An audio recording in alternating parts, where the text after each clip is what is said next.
Hello students, welcome to my channel. Today we are going to see consignment account. To consign means to send. Okay, for sending something we need two persons. One person has to send something and the other person will be receiving it. Okay, so the person who is sending here the goods is known as the consignor. Okay, so this person is sending goods. He is known as consignor and he is sending some goods. And this person is a receiver. He is known as consignee. Here the consignor is sending goods. These goods are known as consignment. Okay, so here what happens? One person is sending the goods to another person. The sender is known as consignor and the receiver is known as consignee, and the goods which are sent is known as consignment. Okay, so let us understand through one example. Suppose this person, let us take his name as X and company or whatever it is. He is operating in Jaipur. He is doing a business in Jaipur. It is in Rajasthan. So it is just for example. He is doing a business in Jaipur and he is having his machine in his business.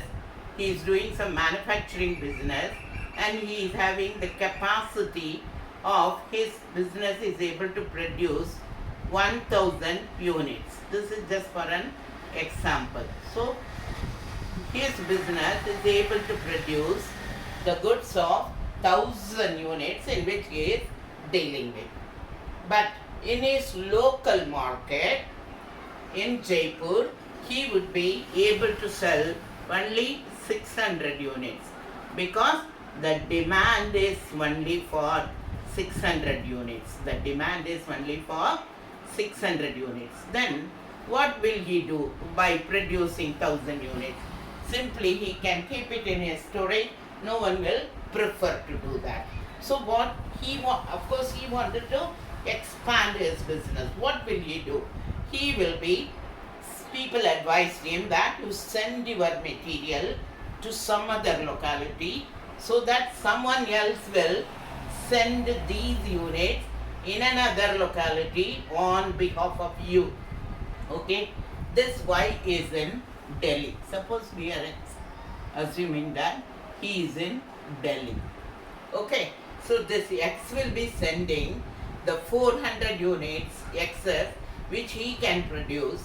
So he will be sending those 400 units to Y of Delhi. Y of Delhi. So this person is only receiving the goods. This X is not selling the goods to him. He is only sending the goods. Sale means he will become the buyer. Sale happens only when the title of the goods is transferred. Here, the title of the goods is not transferred. Only the possession. Instead of the goods being here, the goods is in other locality. Only the possession gets changed. Do you got it? I'll explain in Tamil also.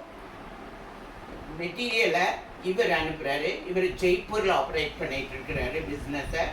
அவருடைய business உடைய machine வந்து manufacturing capacity வந்து 1000 units, but அவருடைய locality demand is only for 600 units. So he cannot produce, even though his machine is capable of producing 1000 units, he will not be producing 1000 units. Now, how to expand the business? So what he does, he will be sending those excess units to another location. It is in Delhi. He is only sending the goods. அவர் குட்ஸை மட்டும்தான் அனுப்புகிறாரு.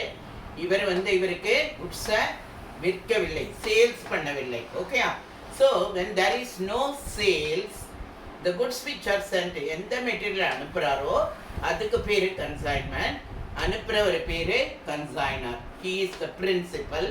Relationship is principal and agent. இவர் ஒரு middle man மாதிரி work பண்ணுறாரு. யாருக்காக இவருக்காக work பண்ணுறாரு, இவருக்காக மெட்டீரியலை விற்று கொடுப்பார், அவ்வளோதான். He is only a middleman. So the consignment is sent to the consignee and he will be selling it on behalf of the consignor. The relationship is he becomes the principal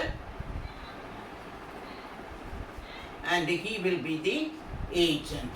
Okay, the relationship is between a principal and agent. When the goods are not sold, because I said that the goods are sent, not sold. When the goods are sent, he will be sending one pro forma invoice. He will not prepare invoice, he will prepare one pro forma invoice. Pro forma invoice is just like an invoice, but it is not an invoice. Invoice is prepared only when the goods are sold. Okay, why he prepares one pro forma invoice? He should have the details of the goods, what he is sending to the consignee. It will have all the particulars. It is only giving the information to the consignee what are the materials are sent. Okay, so இவர் என்ன பண்ணுவார், ஒரு proforma invoice prepare பண்ணுவார். அந்த proforma இன்வாய்ஸில் என்ன material அனுப்பியிருக்கிறாரு, என்ன rate, all the details, specification, everything will be there. Okay, so he will be sending along with the goods or before the goods a proforma invoice to the consignee, and there is no contractual obligation between them. Contractual obligation, I mean, it cannot be enforced in the court of law. There is no contractual receivable or payable. ஏன் அப்படின்னு கேட்டிங்கன்னா, இங்கே வந்து sale நடக்கலை, வெறும் குட்ஸை மட்டும்தான் நம்ம அனுப்பி விடுறோம். ஸோ இவருக்கு எந்த விதமான கான்ட்ராக்சுவல் ஆப்ளிகேஷனும் கிடையாது. ஸோ அவரும் அந்த மாதிரி கோர்ட்டில் போய் என்ஃபோர்ஸ் பண்ண முடியாது. It is only that he is ready to do this work. ஏன் அவர் இந்த ஒர்க்கை பண்ணணும் அப்படின்னு நினச்சிங்கன்னா, because of commission. He will be earning some commission. Why he is doing? He is doing because he is going to get profit out of this business, this consignment. Okay, so now what happens, the material goes to this fellow. When the material is sent, he will be sending one pro forma invoice, as I have already told you. When he sends the consignment, he will enter in his books of accounts. A separate consignment account will be kept for each consignment. So in that book he will enter how many goods were sent and what is the value of the goods. But the consignee, will he record when he receives the material? No entry will be made by the consignee. Why? Because there is no contractual obligation. Why he has to enter it? He is only going to do the work on behalf of this consignor. இவருக்காக அவர் அதை விற்று கொடுக்க வர்றார், அவ்வளவுதான். So he is not having any business, so he will not make, no entry will be made by the consignee when he receives the goods. Clear? He is working only for commission. When the goods are sold, he will just inform this fellow. When before that, let me continue this. When he is sending the goods, he cannot send the goods as such. Sometimes you are receiving a courier, some bed cover or bed sheet or a book. Do you receive it as such a book or it is coming in a packing? All of you know very well that you receive it in a well packed manner, any material. Okay, so like that, when he sends the goods, he has to pack the materials. He cannot send it just like that. So he has to pack the material, loading, and then he may be paying some carriage, he may be paying some freight and taxes, duties, etc. Okay, whatever the expenses he will be making to send the goods, and he may be insuring the goods also. He may be taking insurance for transit insurance. That is called transit insurance. வழியில் அவருக்கு எந்த டேமேஜும் ஆகாமல் இருக்கிறதுக்கு பண்ணுற insurance. So all this will become part of the cost of the material. Okay, so when these goods reaches the consignee has also to spend some expenses. அவரும் செலவு பண்ண வேண்டியிருக்கு. என்னது, suppose it is a bulky material, it cannot reach to his destination. அவருடைய இடத்துக்கு போய் சேர முடியாது. So what he will do, from the railway siding or port, he has to pick the material. So again he may be paying clearing charges to take the material out, and he may be spending on loading, freight, okay, till it reaches the godown. And after reaching the godown, he has to pay the rent for the godown. Suppose he is bringing the material to his godown. Here he has to keep the material safe. So he has to pay the rent for the godown, and he may be paying insurance also, godown insurance, so that there is no loss due to some fire or something else, theft or something else. And he may be keeping a person, security or manager, to safeguard this material. So all these expenses, he will take it from the consignor, because he is not the owner of the goods. He is not spending for his goods. He is spending for the goods of this person. So whatever expenses he is going to make, he will be getting it reimbursed from this fellow. Reimbursement means first he will be spending the expenses, then he will take the money from the owner of the goods, because the owner of the goods is still this person, X only. Okay. Ultimately, when it is sold to a person, that person will become the owner of the material. But till sale, the owner of the material is X only. And this consignee is spending on behalf of this X. So Y will be taking all the expenses, whatever he is making, he will be getting it reimbursed from this fellow. And what he will do? He will be sending one account sales. What is an account sales? Account sales is a periodic statement. From time to time he will be sending one statement. In that he will explain whatever the amount he has spent and what is the sale made and what is the balance stock available with him. அங்கே இருக்கிற stock யாருடைய stock? Ultimately it is his stock. Okay. At the end of the accounting period, he has to take that stock in his books of accounts, because the material is, instead of lying in this location, it is lying in another location. That's all. Okay. So, and whatever the expenses the consignor is making, all are known as non-recurring expenses. Why we have to classify the expenses into non-recurring and recurring in order to value closing stock, non-recurring expenses. So we are going to add all the expenses of the consignor to the cost of the material, and whatever the consignee is making expenses, that is divided into two portions. One is non-recurring and another one is recurring. Non-recurring means it is going to happen only one time.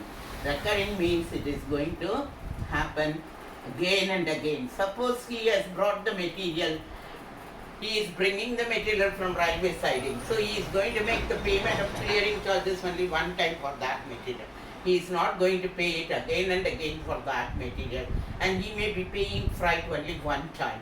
Okay, but when the material comes to the godown, it may not have sold at the same month, so he has to make payment rent every month till the goods are lying there. So we have to classify these into recurring and non-recurring expenses, because in order to value our closing stock, the accounting standard 2 says that whatever the cost, purchase cost means purchase cost, conversion cost, and whatever the other costs which are incurred in bringing the inventories to the present location and condition. You know, the cost which were incurred to bring the material to the present location and condition. It means that till it reaches the godown, whatever the expenses are incurred will be taken into cost. So while in valuing the inventory which is lying at the consignee's place, we have to take into care of all these things. Okay, hope it is clear to all of you. So why the person, the consignor, has to maintain separate consignment account? Why he has to make a separate consignment account? Suppose he is putting everything in his trading account, where he is having the manufacturing unit. If he is putting everything into the trading account, he will not be able to find out which is the loss-making project. He may be incurring loss in a project in the consignment account or the trading account. Okay, if he is there is a loss-making project, and if he is continuously investing into that, he will be incurring loss again and again. So in order to find out whether the consignment sent out is profitable business or not, he used to keep every consignment account is kept separate. Consignment account is simply a nominal account. It is just like a trading account, as same as trading account. You are going to debit the goods which are sent into that consignment account, and you are going to debit all the expenses into that account and all the sales and income, just like trading account. What you are going to do, opening stock, purchases and all direct expenses. And in the P&L account, what you do, you are just debiting all the indirect expenses. The same way in consignment account, we are going to debit all the expenses. The purchase is also an expense, so consignment sent is also an expense. So we are going to debit all the expenses on the debit side, and all the income, including sales made by the consignee, we are going to credit on the credit side of the consignment account.